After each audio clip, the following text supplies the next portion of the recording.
So today I wanted to talk a little bit about an experience we had recently with our son, because I am right here with you, and I'm going to give you the top 5 mistakes that parents often make when they're using consequences. And these are all things that I have done in the last week. For those of you who haven't met me, I am Melissa Corkum. I am a parent coach, and I am honing in right now on the space of helping parents of teens, especially adopted teens and special needs teens. I really feel like there's such a huge missing gap in the space where everything has an extra layer to it. And we're trying to figure out how to create and support our teens while they're kind of pulling away from us. So I'm excited to be here with you. And this situation has to do with our youngest teen, our 13-year-old. And years ago, we discovered that he had a propensity for getting up in the middle of the night and helping himself to candy and soda around the house, specifically in my parents' apartment. We live with them, so he would sneak into their apartment and steal their stuff, because I really don't keep a ton of that kind of stuff around in the house. So anyway, I thought we had really not had to deal with stealing. Stealing is one of the things that, of all the crazy stuff our kids had done, I hadn't really had to deal a lot with that. And then a couple years ago, that kind of all fell apart. So we put up the cameras and all the things in place, and we thought we had gotten a hold of it. Well, recently, over the past, I would say maybe 2 weeks, we started noticing that our son was reverting back to some of his old habits of helping himself to things that he really shouldn't be. And we couldn't quite figure out what was going on, when exactly it was happening, but we were finding candy wrappers and things like that where they shouldn't be. So it kind of all came to a head on Tuesday night. I came home and our older daughter had put him to bed, and I went in to say goodnight, and we discovered some stuff in his bed, more stuff, soda bottles, candy wrappers, a lot more volume. That told us that this had actually been going on pretty consistently and for a much longer time than we had been aware of. And I just had the immediate reaction that you might have had, right? There was a lot of yelling, a lot of, we're so disappointed in you, a lot of shame-inducing things. We were just so done. It was like kind of the straw that broke the camel's back, right? Hopefully some of you guys understand where we were coming from. And my immediate response was to be like, well, okay, so first of all, it also came out that he had been stealing from church. So, that hits a nerve. You're like, that is really not okay. Not that any stealing's okay, but for some reason that is really not okay, right? So I immediately broke out with you're never going to church with Nana and Pops again.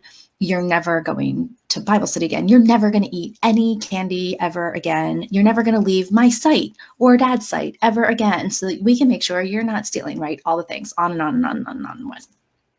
And he went to bed pretty remorseful and feeling pretty terrible about himself. And I went to bed just feeling so fed up and so helpless. There was a part of me that knew that this was going on because he has impulse control issues and executive function issues. He doesn't understand when he's doing an act, the implications that it will have later. But I was still so angry about it and so frustrated. So we slept on it and came up with something that is going to work for our family. But what I realized is what happened was, number one, is I really forgot in the moment to do what I call reflect and regulate my own self first, right? I was totally in my downstairs brain. I was reactive. I reacted instead of responded.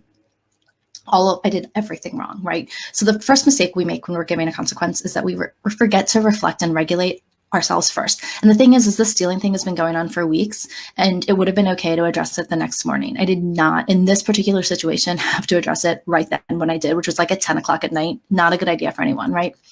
Number two is, for a moment there, I was addressing our son like he was his chronological age, 13, instead of his emotional and developmental age, which for impulse control is probably closer to 4 or 5, and emotional regulation age probably closer to 8 or 9. And I did not address him like that. And that is not the language I used. We tend to use language like, you should know better by now. 13-year-olds don't do this. If you keep it up, you're going to end up in jail. All of the things, right? All of our worst fears come true. So the third thing that we tend to do in these situations is we tend to use punishments instead of support and accommodation. There's always consequences for our actions. So don't let anyone tell you otherwise. But there doesn't always have to be a punishment, right? I was like, you're never going to have candy ever again. Well, that doesn't really help solve the situation, right? It's just, it helps me feel better and helps me feel like I have power in the situation, but it's not in the long run going to stop him from stealing candy. And in fact, it will probably make it worse, right? Because whenever we make something completely off limits, we're almost asking our kids to go there. Instead, we really need to look for how can we support our child based on their developmental and emotional age and their lack of skills, and what are their strengths. And so we know for our son, one of his strengths is he is pretty compliant if he's being constantly reminded, right? We've had other kids that are kind of always defiant, and he's not one of those. So a lot of the things that he does, he wouldn't do if someone was right there saying like, hey buddy, remember, don't do that. So we resurrected a lot of our security cameras, two-way situations, because the other thing that I said, which is you will never leave my sight or dad's side again, is not actually sustainable, because like I'm going away next week and my husband's coming with me. So that isn't something we can do, but we can put cameras around and say like, hey, we're going to help keep you accountable. And we can talk to him through these cameras. So if he looks like he's about to do something he's not supposed to do, and he told us when he would do these things, mostly when he was left alone, we can kind of step into that. We're also going to not leave him alone as much as possible. And we're going to put the things that might be tempting out of his immediate sight and reach. Obviously, it doesn't stop all of it, but the things that he was taking were pretty quick access. So we're going to look for support and accommodations. The other thing that we don't do, and usually because we're so angry, right, is we forget to increase nurture when we increase structure. So the increased structure in our situation is we're going to increase a lot of supervision around him so we can keep him accountable.